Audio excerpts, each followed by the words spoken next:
안녕하십니까. 교육학 개론을 담당하는 고병갑입니다. 우리는 본 수업을 진행하기 전에 교육학이란 어떻게 구성되어 있는가, 우리가 항해를 해야 될 바다가 어떠한 모양으로 되었는가를 알아야 나중에 강론의 영역이라고 설명할 수 있는 진도에 있어서 나의 방향, 또 나의 초점을 찾아갈 수가 있습니다. 본 교재는 내가 강의를 할 적에 내가 책을 집필하는 그것을 언제나 염두에 두면서 강의를 하게 되는데, 교육학의 영역을 4개의 영역으로 나눴습니다. 첫 번째 영역은 인문의 영역, 두 번째 영역은 기초의 영역, 세 번째 영역은 실제 지도의 영역, 네 번째 영역은 지원 조장으로서의 행정의 영역으로 나눴습니다. 첫 번째 영역 교육 인문이라고 하는 것은, 교육학 인문이라고 설명을 할 적에는 교육이란 무엇인가 해서 보통 우리가 개요에 대해서 설명을 합니다. 교육이란 무엇을 가지고 교육이라고 하는 것인가? 단순히 기른다만을 가지고 교육이라고 할 수 있겠는가? 기른다라고 하는 것은 부모를 중심으로 한, 또는 선생님을 중심으로 한, 또는 성인을 중심으로 한, 또는 공급자를 중심으로 하는 오랜 인류의 역사에 있어서 일반적인 표현이 기른다인데, 이렇게 자율적, 또 주체적 이런 성향을 배제하고 단순히 기른다가 되면은, 잘못하면은 이것은 짐승과 인간의 존엄성이 구별이 되지 않는 이런 문제가 생기게 됩니다.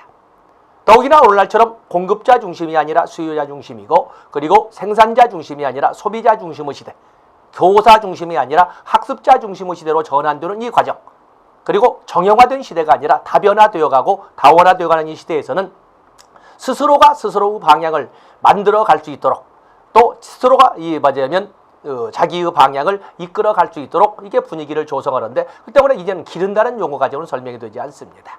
그런 것처럼 이렇게 변해가는 교육의 정의를, 그리고 교육의 주체와 객체의 변화를, 또 교육의 다원화된 과정에서 교육의 유형을 살펴보는 것을 교육의 인문에서 첫 번째 영역이라고 설명을 합니다.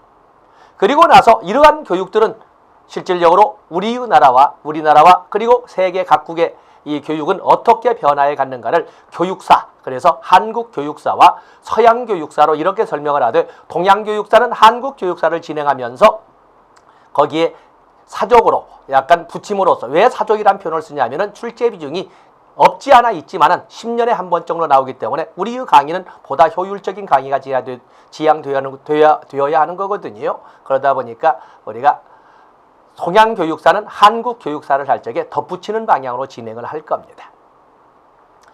그에 비해서 두 번째 2편으로 설정할 것이 바로 교육의 기초가 되겠는데, 교육의 기초는 결국에 교육이라고 하는 것은 존엄한 존재인 인간을 대상으로 하기 때문에, 인간이란 존재는 무엇인가, 또 인간을 대상으로 하는 교육은 무엇인가를 따지는 철학적 기초, 교육 철학이라고 합니다.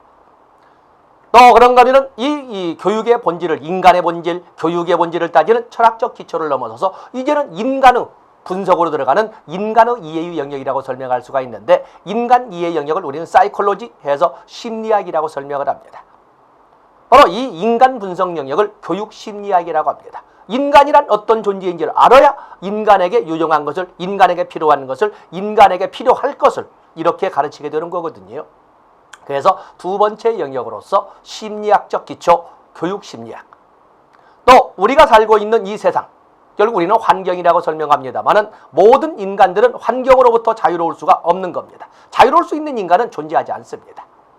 인간은 어떠한 환경에 노출될 적에 보다 긍정적일 수 있으며, 인간은 앞으로 미래를 위하여 어떠한 환경을 조성해야 되는가 라고는 인간과 환경의 관계를 따진 사유학적 기초, 교육사유학이라고 합니다. 그래서 두 번째 영역에서는 교육철학, 교육심리학, 교육사유학으로 이렇게 편제를 했습니다. 그 다음에 세 번째 영역은 제3편으로 설정을 했습니다만은, 세 번째 영역은 실제 지도 영역이 되겠습니다.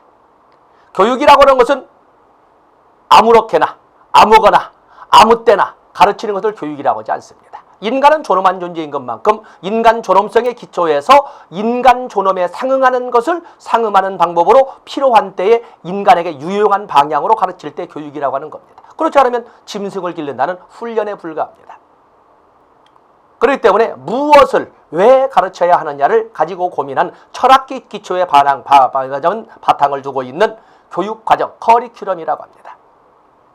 그리고 어떻게 가르쳐야 할 것이냐를 가지고 인지적 영역을 중심으로 접근하는 교수학습지도, 정의적 영역에 초점을 두고 있는 생활지도, 그리고 그것이 제대로 가르쳤고 또 그것이 보다 발전적인 방향은 있지는 않을까에 대한 소위 사후 피드백의 영역이 있게 되는데 바로 이런 거 목표 달성도도 파악해보고 보다 발전적인 영역이 있지는 않을까 하는 재분석을 해보는 변증법적 접근을 하는 영역을 우리가 평가의 영역이라고 합니다.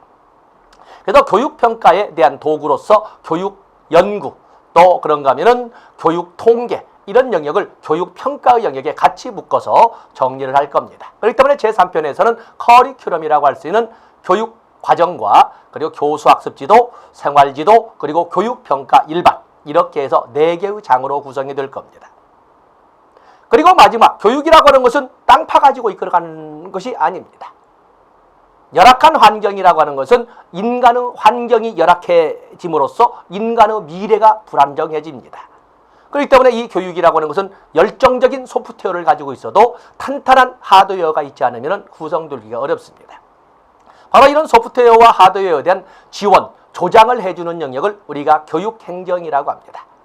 그중에 특히 소프트웨어적 영역에 지원을 해주는 보다 높은 수준의 전문가들이 같이 동참하면서 지원해주는 영역을 장학행정이라고 하는데 이 장학행정은 우리가 교육공무원 준비를 하는 데 있어서는 좀 출제 비중이 극히 미미하지만 빼놓을 수는 없습니다. 그래서 교육행정 2번째 장에다가 장학행정을 넣고 그리고 우리는 교육행정의 행정학 일반을 가지고 교육화 접목시킨 것으로서 교육행정학을 가지고 1장에 편제를 했습니다. 그렇게 해서 제4편은 교육행정이라고 이렇게 적었지만 1장 교육행정, 2장 장학행정 이렇게 접근을 하면서 교육행정을 진행하면서 법제론의 영역, 교육 자치에 관한 법률, 지방교육 자치에 관한 법률이라든지 지방교육 재정교부금법이라든지 이런 관련된 법률을 가지고 같이 진행을 할 것입니다.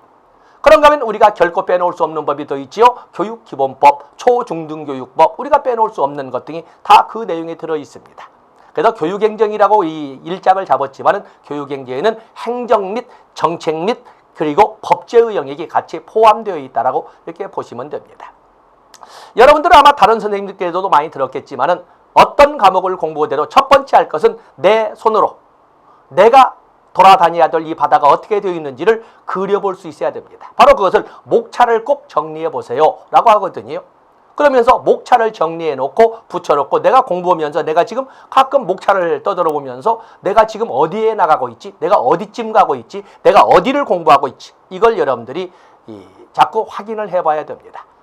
물론 저는 저자의 입장이고 강사의 입장이기 때문에 한 입으로 내 책의 전체를 내가 약 50여 종의 책을 썼는데 내 머릿속에 그 소프트웨어가 없겠습니까? 나는 말을 할 수 있지만 여러분들은 나처럼은 하지 못해도 어렴풋이 교육학 개론이 어떻게 구성되어 있고 내가 지금 어디 부분에 지금 그 항해중에 있다는 것을 여러분들이 수시로 확인해 보면은 예상 외에 높은 점수를 얻을 수 있을 겁니다. 실질적으로 아마 선생님들 얘기할 때 목차만 이르도 거더라도 세 문제는 더 맞습니다. 이런 말을 하지요.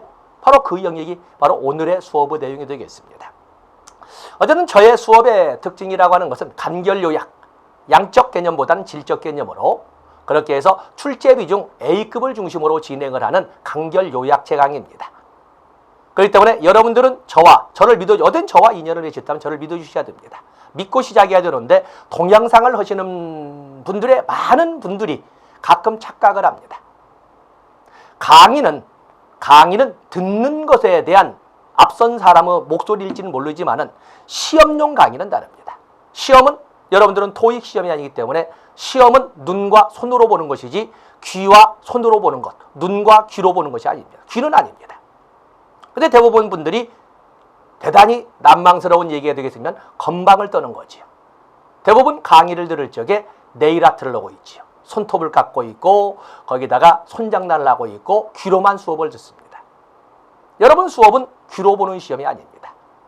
아마 운동을 해보신 분도 알고 악기를 다뤄보신 분도 알겠지만은 나도 모르게 반사 활동으로 이렇게 몸이 움직이고 변주도 하고 반사 반응을 보입니다.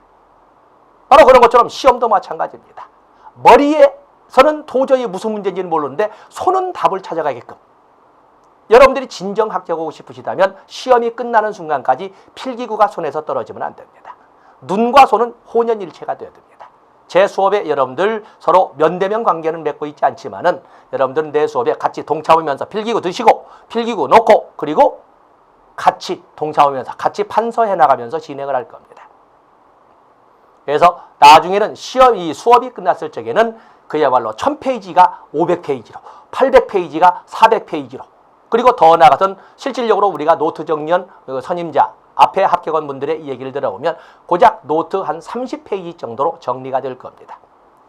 적어도 그 정도 되어야 여러분들이 가서 2개 틀려서 90점을 기본 받고 오는 겁니다. 그래서 제가 앞선 입장에서 첫날 수업 너무 싸납게 말씀을 드렸습니다. 꼭 동참해 주시고 덜을 빚어 주시고, 그리고 뒤로 돌아간 일 없도록. 많은 분들이 동영상을 지금 못 들으면 나중에 듣지? 아닙니다. 오프라인보다 더 못 들었으면 퀘션마크 해놓고 나중에 여러분 책을 찾아서 들어가야 되지. 내 과목만 가지고 시험을 본다면 여러분들은 내 과목 가지고 몇 번 뒤돌아가서 들으세요라고 하지만 그건 공부가 아니죠. 그건 사기라고 하는 겁니다. 공부하는 척하는 거죠. 그래서 수업 시간만 간결하게 집중해서 여러분의 노트를 여러분이 만들으셔서 나중에 고득점을 하시기를 기원하겠습니다. 고맙습니다.